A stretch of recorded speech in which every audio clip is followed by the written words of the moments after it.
All right. Well, so wonderful to have all of you here. If you are just joining, again, welcome. I am Lisa Janke. I'm the pastor of Olive Branch. And I'm Richard Bruxford Colligan. I'm the cantor, is my title, of Olive Branch.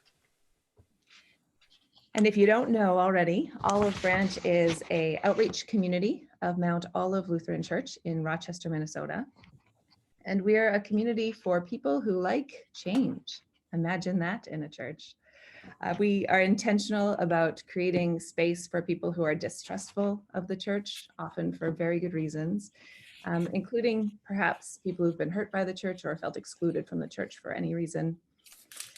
And so why this workshop? We started doing a bunch of stuff online. We were creating video resources. And as we did, anytime we created something new, we realized like, this is a lot of work to do something new. We saw an opportunity to share those resources with other church leaders. And so we've been able to do that. And it's felt really good to be able to be generous and offer these resources for free. So we keep on doing it. That's what happened this time. We were making our service and thought, let's just, all this work, when we try to figure it out, let's share this. Do we accept donations at Olive Branch? Yes, we do. Do we expect you to give a donation for this? No, we don't. So we're out here as long as we can. We're going to just freely offer what we can. And we do have other resources on our website. So we'll put that web address up at the end of our call. And if you want to check it out, we have some litanies you can drop into pre-record worship and some other things that are there for you. Richard. Thanks, Lisa. Well, here's what we intend to do for this next hour. You all have been thinking about what kind of ways are there to acknowledge the heartbreak of this time. I'm talking not only about 2020 in general, but this time of year just tends to be tough for a lot of us. So what we want to do is just give you some ideas to be in orbit around the conversations that you're going to have about maybe a Blue Christmas service or winter solstice service. How does this function, and what do your people need? So we will not be dishing you up with a ready-made service here, plug these things in, because we know your context is very unique and you know your people. We're hoping that not only through these little tools and ideas, but also through actually engaging with you in what it feels like together to do a little prayer, a little reflection, and a little singing as an online community in the next hour, that will resonate out also. Great. So why Blue Christmas? Richard touched on this already, and I think, you probably already know that this is a pastoral care issue in many ways. There are people for whom holidays is just a reminder of loss, and for whom that sort of joyous celebration of our Christmas services can actually exacerbate their feelings of loneliness and isolation. And again, this year, right? I mean, there's going to be more people. This is more common, I think, this year. And yet we may still have this either internal or external pressure to put on a brave face or just not go there. Let's, if we start actually leaning into our grief, we might not get out of it. So there might be some pressure to sort of avoid lament. So this is a service, Blue Christmas. When we talk about Blue Christmas, winter solstice, we are creating space. We're creating space for grief, to acknowledge heartbreak, and to welcome tears of anxiety or outrage or loneliness. In a space also where we don't have to worry about bringing others down. When we attend a Blue Christmas service, we know what we're getting into. We know that it's a place where we can be safe to let those emotions out. And so that's why Blue Christmas. My spirituality recently I guess I mean since seminary, so maybe the last 18 years or so for me, has revolved around the Psalms. Anybody a Psalm fan here? Just Psalms? I don't know. Yeah, very good. I can tell you are rich, mature, amazing people. Anyway, but in the Psalms, grief is normative. life is full of loss and delight and ecstasy and joy and everything like that. But paying attention to the Psalms might give us a little vocabulary for what it means to be authentic. The psalmist had no problem at all crying out to God that things aren't right now.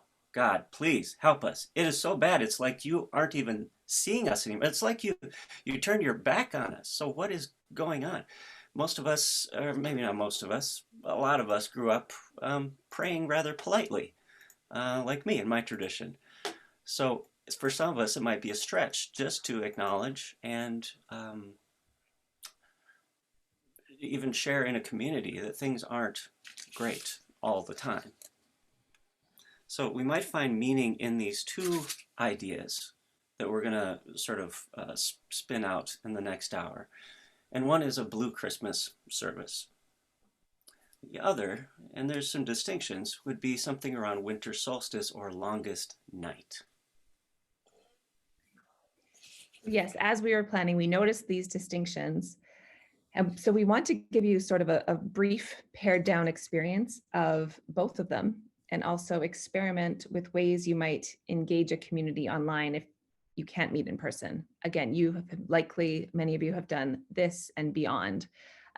But just in this group, there's just some things we can try, and you could see how they feel for yourself to be a participant rather than a leader. And so with that, Richard is going to begin as we look at Blue Christmas. Sure enough.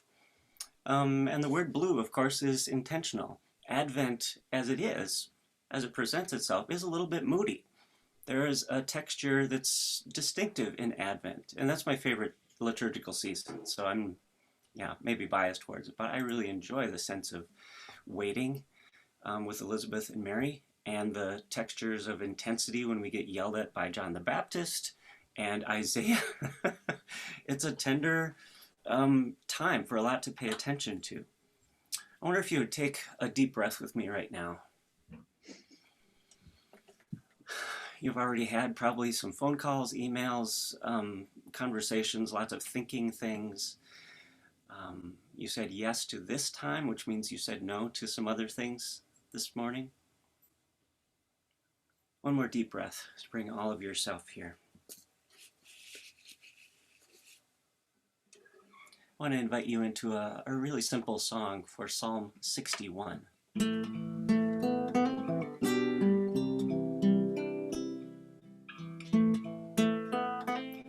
It goes like this. Hear my cry, O God. Listen to my prayer. Hear my cry, O God. Listen to my prayer. Would you join me with that really quietly? Stay on mute. Let's try this together. Hear my cry. Hear my cry, O God. Listen to my prayer. Listen to my prayer. Even a little softer. Hear my cry. Hear my cry, oh God. Listen to my prayer. Listen to my prayer. Good. Part 2. From the end of the earth I call to you.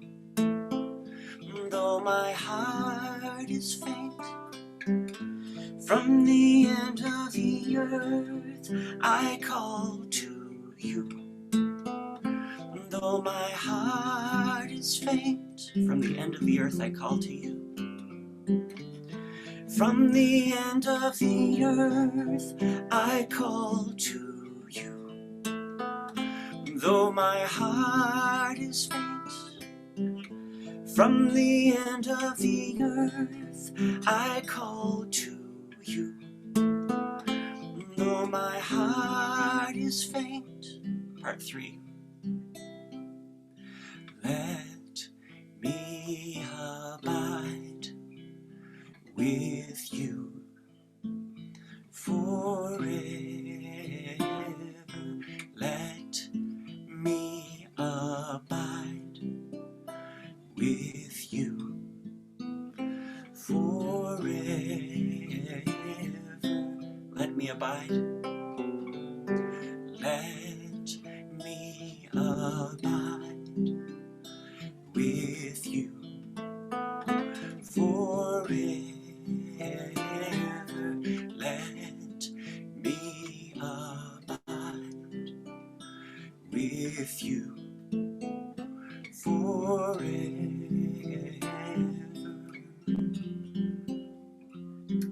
if there's a person that has come to mind as we've been singing this, as we've been watching each other sing this together.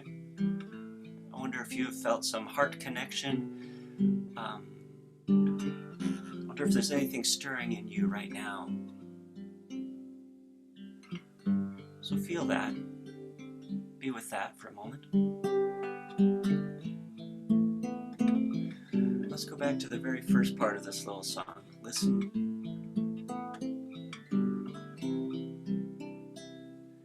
Hear my cry, oh God. Listen to my prayer. Together. Hear my cry, oh God. Listen to my prayer.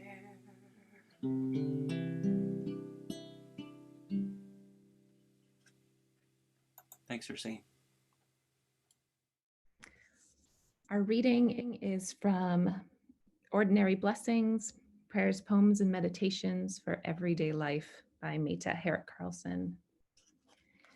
It's called For Holiday Grief. There are not enough twinkle lights in the world to cheer what is hard and true about this season. Plastic joy seems mandatory. The pressure to consume and delight is thick in the dry winter air. The grief is like a quiet bass line under the melodies of crooners and carols, a steady beat that drums within my weary body. If I speak of the sadness, the shiny ones recoil, striving for the warm light of merry feelings, so I am like a cold they might catch. There is hope in days passing toward the festive hangover when the choirs retreat to the dark stillness and quiet hum of winter's grief stretching longer.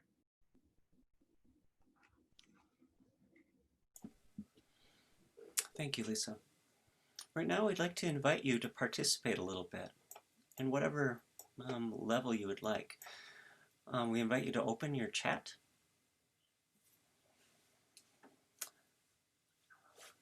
And I wonder if you'd be willing to name a loss that you've experienced, a loss that you've experienced in this last while. If you feel like that's something you can share, it's probably helpful to everybody. As you do that, the rest of us will be reading and watching and holding that with you, knowing that we're all in this together. All of us have had very different experiences. We'll be breathing in and breathing out, witnessing for each other what has really been going on and how God has been stirring, how life has been stirring in us. Breathing in and breathing out.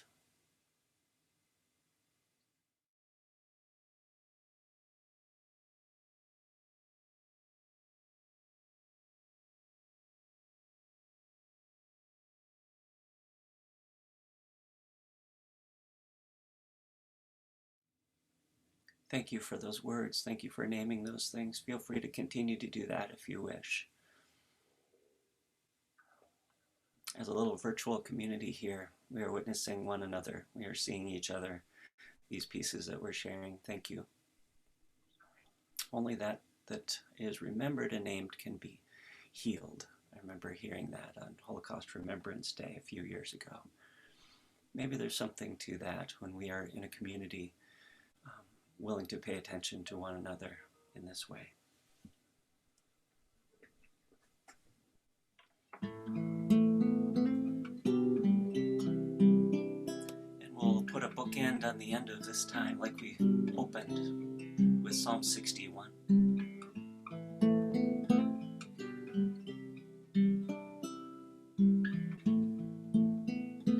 Hear my cry, O God, listen to my prayer. Hear my cry, O God. Listen to my prayer. Hear my cry, O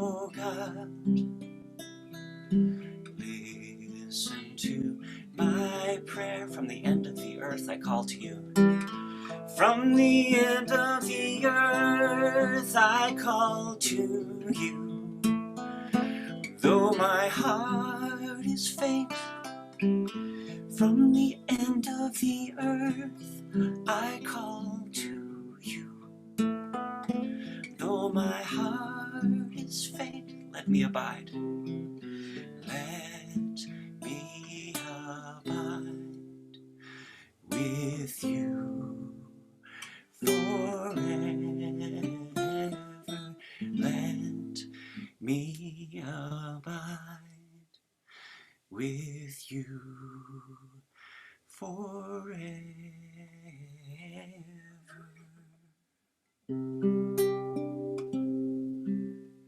And as an amen, let's take a deep breath.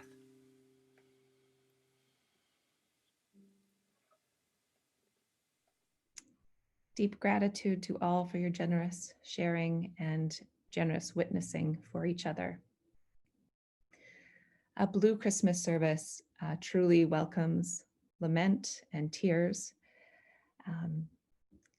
And that is can give you a sense, if you hadn't experienced one before, what it can be like. Winter solstice is an earth moment. And so a longest night service can mark that earth moment, naming the darkness as mystery, being curious about it. It's an invitation to sort of reflect on the end of the year, to slow down, to know that darkness is not bad. Darkness is darkness. And there are gifts in the dark if we pay attention. This kind of moment is different than Blue Christmas in some ways. Winter solstice invites us to a countercultural framing, maybe. Even in the Judeo-Christian tradition, in books like the Psalms or Job or Ecclesiastes, God is not always portrayed as having it all together or being a God of peace and love and clarity. Sometimes life is really murky. Sometimes faith is in deep change. The darkness can be a great companion for these important moments. Lisa will get us started with an experience of a winter solstice longest night experience. Our reading is a poem called To Be of the Earth by John, Soos. To be of the earth is to know the restlessness of being a seed, the darkness of being planted, the struggle toward the light, the pain of growth into the light, the joy of bursting and bearing fruit, the love of being food for someone, the scattering of your seeds, the decay of the seasons, the mystery of death, and the miracle of birth.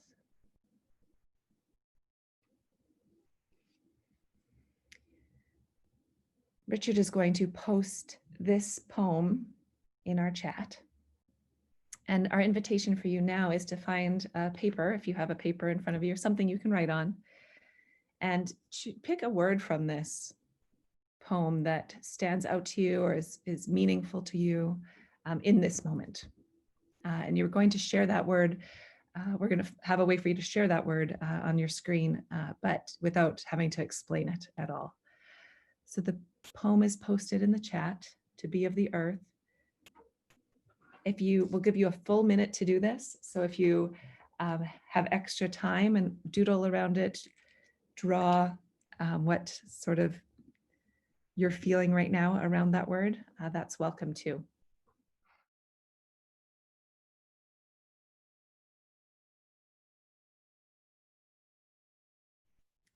And I'll invite you to hold your word up to your screen like this.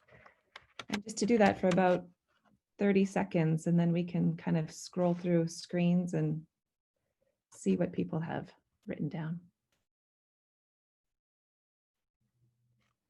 I see some of them in the chat too. Thanks everyone for your sharing in this way. let's close this time with another song. It is another simple chant for winter solstice. I'll sing it for you and I'll invite you into it. Behold the night, there are gifts here in the dark. Soon the sun returns. Behold the night, there are gifts here in the dark. Soon the sun returns. Behold the night, there are gifts here in the dark. Soon the sun returns. Try that with me. Behold the night. Behold the night. There are gifts here in the dark. Soon the sun returns. Behold the night. There are gifts here in the dark. Soon the sun returns. Behold the night. There are gifts here in the dark. Soon the sun returns. Behold the night. There are gifts here in the dark. Soon the sun returns. Thanks for joining me. There is a texture to winter solstice longest night that is different than Blue Christmas. In a longest night winter solstice service, we would not speak of probably the metaphor of Christ as light. On this earth-based holiday, the darkness is good and rich and luscious, and a place for depth and growth, for paying attention. So honoring the darkness invites us to accept and even welcome the complexities of our lives and how things are changing. There's a particular value in noticing this, especially for anyone who has maybe immersed yourself in some anti-racism learning over the past year or longer. We can often perpetuate the idea that light is good and dark is bad. And in doing that, unintentionally perpetuate valuing whiteness over Blackness. And this is not something that I came up with. And I want to share with you some quotes from Lenny Duncan, who is an ELCA pastor. Many of you may know him and have read his book, Dear Church, already. And whether you have or have not, his words, I think, are important here as we think about how we're designing a service. He says, over and over again in our music, liturgies, displayed artwork, and language and word choices, we have reinforced the idea that white is holy and black equals sin. These passive suggestions have created an entire subconscious theology of race. For example, most pastors wear a white alb when they lead worship, using whiteness to represent baptism, purity, and closeness to the Creator. We've never stopped to ask why we equate the color white to goodness. And from another part, he says, we have reduced the Advent season to from darkness to light, a theme reinforced by repetition and tradition. And darkness is just another way of saying blackness, another symbol that equates blackness with evil and light or whiteness with good. Just an important thing for us to keep in mind that when we talk about darkness, that we are careful about saying darkness is bad, light is good. And I think winter solstice is just this incredible opportunity to see the gifts here in the dark. Thank you, Lisa. I want to invite you all to take a deep breath with me once again. I'm a fan of breathing. I love that we have a very young person with us. Thank you. New life. Oh, look at that. Thank you. Right now, I want you to open your chat, and I want to invite you to just check in. What are you thinking right now about winter solstice service or Blue Christmas? Do you have any leanings? What would be right for your community? There's no clarity like expected right now, but just curious, what's stirring in you? What can you imagine will be helpful for your community? You can share whatever you wish there in the chat. Or maybe you feel like, oh, it's going to be a sort of a hybrid, or maybe, oh, definitely this and definitely this, or this is a tradition we're going to continue. Or maybe you feel like, we've had traditions. This year is going to be a little different because this year has been different. Thank you. The rest of us will certainly benefit from anything you share there. Blue January, even. Space for sorrow and loss. Yeah, even from what you've been hearing and noticing in yourself, there might be some clarity just about what's most important. Maybe it doesn't have to do with the service right now. Maybe it just has to do with, here's what my people really need. Here's what my leadership is calling for. Some of us need both, a sense of solstice, and maybe the congregation needs the blue. Yeah.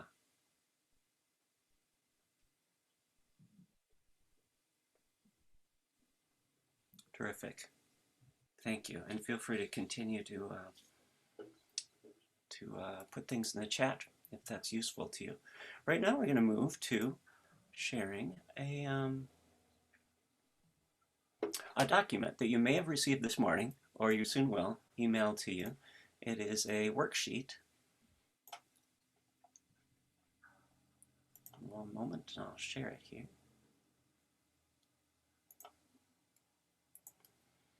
This is something for the first part of it is kind of a checklist. Is that coming up okay? Excellent. Thank you. We're just going to run through this very quickly and show you what resources we've offered you. This is probably for some of you, something to look at later with a committee or with a colleague to get to the nitty-gritty details. So in this checklist, it starts with just this, what we've already offered here. Consider the frame. Will it be a Blue Christmas service of remembrance and grief? Will it be a winter solstice or longest night service? I mean, there's two check boxes, but life rarely comes in two options that make sense. So maybe it's something else. And along with that, maybe you have a particular context. Number 2 is about your context. Will it be an in-person indoor thing, an in-person outdoor thing? Either of those would be pretty rare these days in this pandemic. Maybe it's a live online service where everyone is present together in time. Maybe it's a produced video that you release and people can watch either as a premiere or as they wish.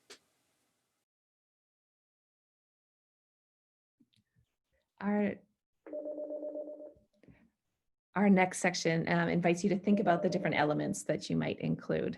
So I won't read through all of those. You can totally do that, but I'll just speak to a couple of them. We have embodied spiritual practice, breathing, something Richard's really good at reminding us to do, hand movements, stretching, dancing, any sort of movement you might want to incorporate. There can be just really subtle, small things you can do that can add to an online experience. Even inviting people to, hold a hand on their heart or a hand on their head as they are immersed in something. There just might be little things like that you can add. Community sharing. This can be done, as you can see in chat, with video, sharing stories. And then at the end, we had prayer stations, art stations, labyrinth walking. Those, when we did our solstice service last year in person, these were wonderful things we could include that are definitely harder to do online, but can just open your imagination for maybe some other opportunities you have. And the last bit on this little checklist is considering the core purpose of your gathering. And you might know that with crystal clarity, and maybe not, maybe it's a little murky. But will this gathering want to feel like a worship service? Will it want to be a shorter devotional time? Will it be mostly about space for lament and grief? Maybe it's just so your people can see each other in this important time. So a variety of important ways there. Eventually, you'll come to that clarity, I trust. We'll just kind of scroll through the rest of the resources. We won't go into them in great detail, but you can see that we've compiled a lot of what we had been thinking about. Psalms, because Richard knows the Psalms in and out. He was able to pull a lot of these together just to help you see just at a quick glance where you might want to look. Poetry. I We think decided not to, in lieu of giving you actual poetry here, probably for copyright and honoring the publishing world. You can Google those easily enough. And then some music, community song that might fit well for either Blue Christmas or winter solstice service. And I divided up into, I don't know if these categories are helpful, but hymns that might be in your denomination's book of worship, and chants, which may also be there. There's a few that we wrote for our community that are available for free to you to use at our website. And then newer songs also that we've discovered in the last little bit that have links to YouTube. Finally, some creative published resources that we've liked that some of you might have heard of and used before, some might be new to you. Again, you may have received this already, or you will. Next week, this will also be posted on our website for you to download along with the recording of this session that we're having. Before we get into some of those additional resources, I'd love to make a couple of comments on a couple of those. Richard, do you have any wisdom for us on the usage of songs? Any further clarity? How people know whether they have the rights to use them? Thanks. Yeah, it's complicated, isn't it? And with streaming, with pandemic, and everything, so much of our community life going to virtual, it is, there's a lot to think about. Here's how I usually start a conversation about copyright. As a musician, as a song publisher myself, this means a lot to me. Music in the world is free.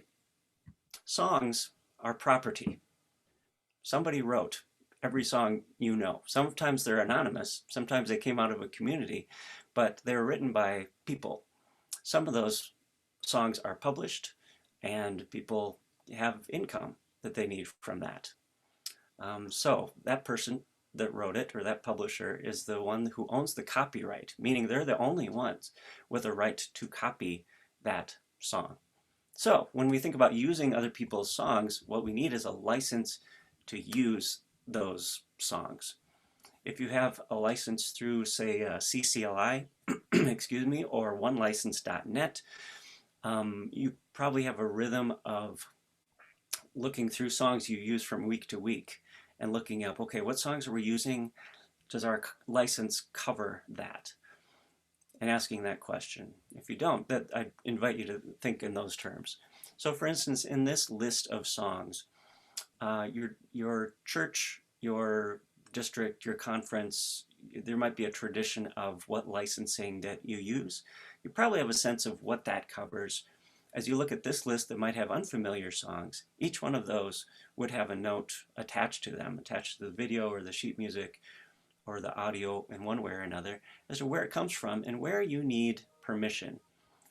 And usually, because musicians and publishers love to have their songs used, of course, that's why they're out there, there is usually an easy mechanism by which you can get a license.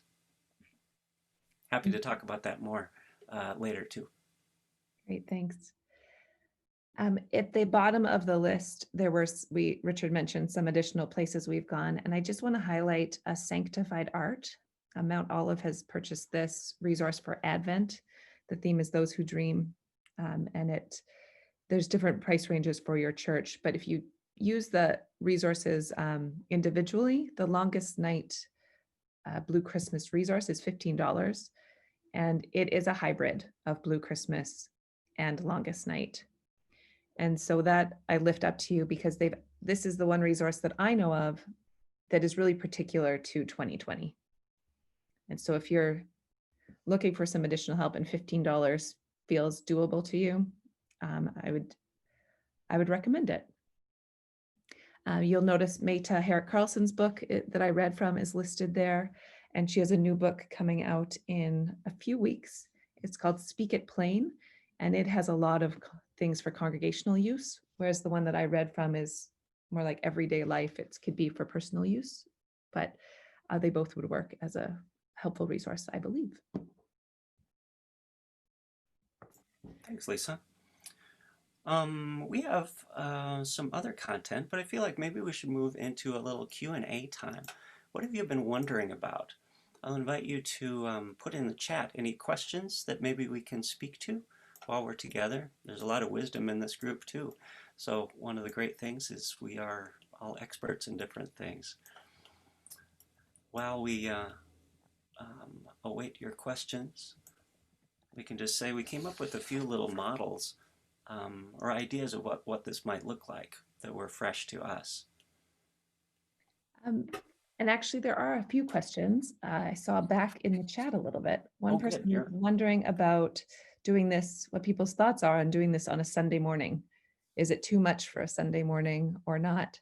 So if people have thoughts on that, feel free to respond to that in the chat. Richard and I are in an alternative worshiping community mode. So we would be like, do what you got to do. This is a strange time. And if you think this is what your community needs on Sunday morning, go for it. That's where we come from. Some of you might be in different contexts and have a different perspective on that. Probably in your regular liturgy, whatever tradition you're from, there are moments in your regular service that speak to lament. In my ELCA growing up, in Missouri Synod growing up, there is a confession right up top in the service, a moment to agree that the world is broken. Not everything is hunky-dory. Also, prayers and concerns is a time to do that. Sometimes Holy Communion can be a moment of solidarity with all those who suffer, solidarity with the Christ who prayed over Jerusalem, weeping. So we also might pay attention in this time with what elements in our regular Sunday service could be emphasized or brought out. Please offer more descriptive words about the goodness of dark. My friend Brett Hesla has a great song called Evening is Falling. It's sort of the flip side of Morning is Broken. It's a great hymn with images of what happens in the dark. Compost is rotting.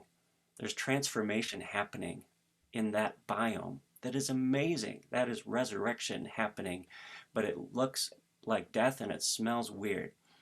And animals, some animals are active. There's hibernation.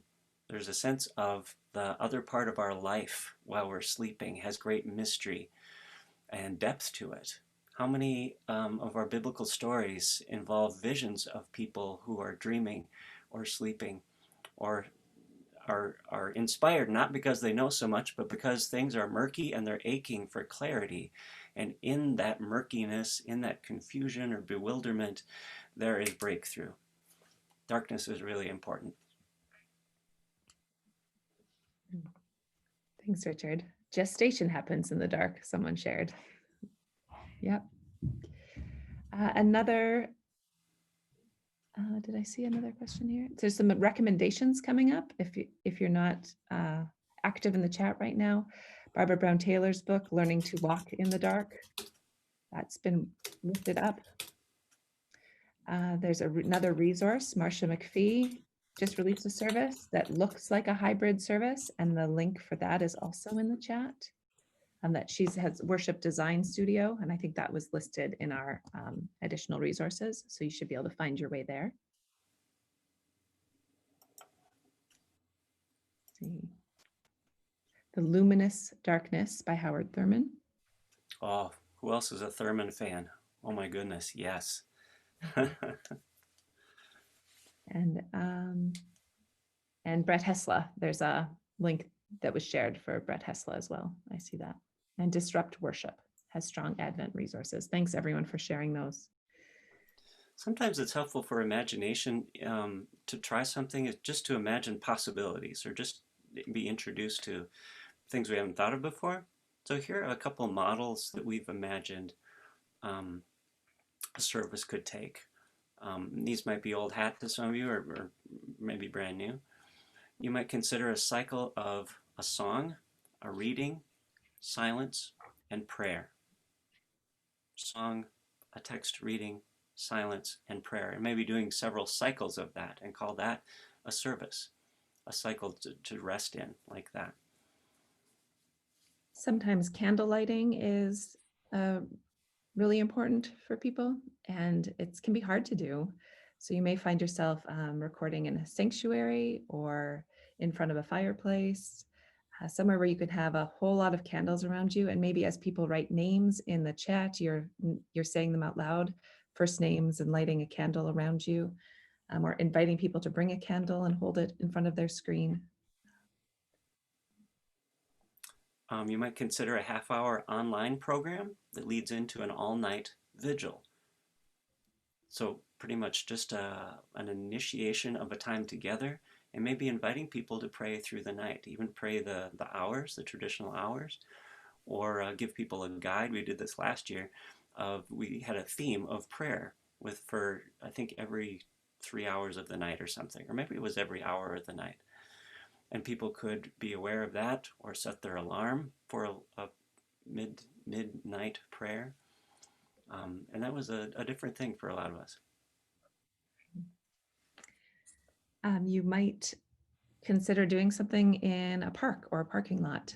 Recently for All Saints, I will say, granted, there was no snow on the ground. It was cold. We had luminaries. Luminaries were also mentioned in our chat. And we think for next year, what we want to do is send out these white paper bags to people beforehand that they could cut holes out of them. They could decorate them. They could put a name on them or something that was hard for them that they were facing. And we would collect those bags and have them with sand and candles in our parking lot. And we would have just a 10-minute sort of maybe chanting, maybe meditative singing, where you can be around those luminaries in the lot. I wanted to tell you about something my wife and I did as a family several times. It's called a dark party. A dark party. We invited people over to our house. We kept the lights low. It was a potluck, and we invited people to bring dark-colored foods. So we had bean dip and pumpernickel bread, and people brought jams and jellies, and we had fudge. Of course, we had fudge, and laid that all out. Dark beverages of many kinds. And we sat in a circle. We handpicked and invited people whom we knew had had a really rough year. So we met people who were working through cancer and divorce and death and illness and just a variety of very heavy things. It was one of the most transformational times.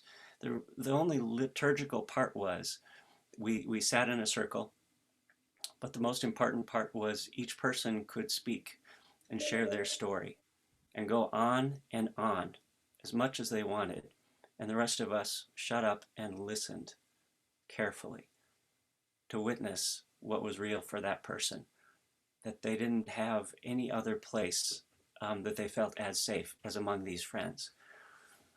At the end of the night, we chose to either light a candle for ourselves or to maybe not, because maybe we're not ready for that change or to feel that sort of brightness yet. So that would be another model that's very story-centered.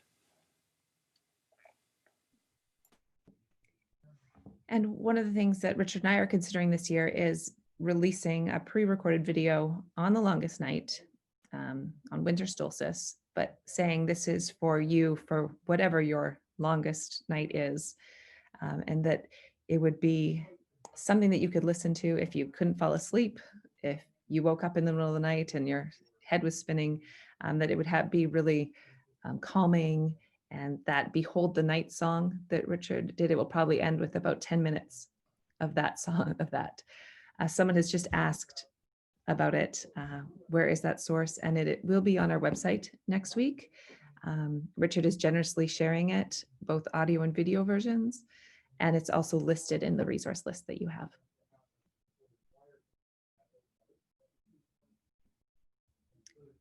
We have about 5 minutes left. I want to give one other opportunity if there's anything that you were, hoping we might touch on that you haven't heard yet. A mention about a dark party sounding good, but perhaps not wise to gather together right now. We hear your point there, Steve, and I think it's more of a sharing it as an idea that might spark other ideas of what you might do in a safe way for your people. Something like that might be adapted to an online thing if the heart of it is sharing and listening, just sharing and listening. I read somewhere one of my mentors just saying, is there anything more important in the world right now than listening to one another? That could be a startling thing to experience when it's offered generously. I am writing our new website in the chat. Everybody, our website just went live for the first time yesterday. Can I just get some love from, I don't know what it looks like, but woo, we are so excited. Thank you. He doesn't know what the love looks like. He knows what the website looks like. So olivebranchcommunity.org, that's where you can, again, find this recording by early next week, if not sooner, and a lot of other resources. This is how you can connect with us. We have our emails on there. They're pretty simple, lisa@molive.org and richard@molive.org. And I think that is what we've got for you today. We really try to end on time. And so let's not ruin that. We do have a closing. Let me say one other thing, Lisa, before you do the closing. We have a mailing list, mostly of pastors from all over the country, a few international, that are on a mailing list to receive the resources that we are publishing. So if you'd like to be on that mailing list, you can do so, I think by next week through the website, but for now, you can just email us and we'll get you on that. You'll be notified then when all the goodies from today are there on the website, and anytime we release something new, like a video or a liturgy or a song.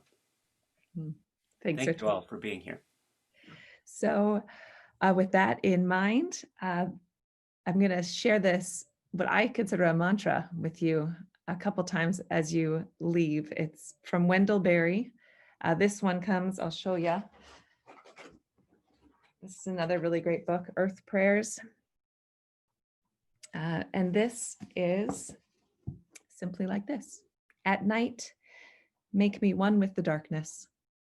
In the morning, make me one with the light. So I invite you one last generous breath before we end our time together. At night, make me one with the darkness. In the morning, make me one with the light.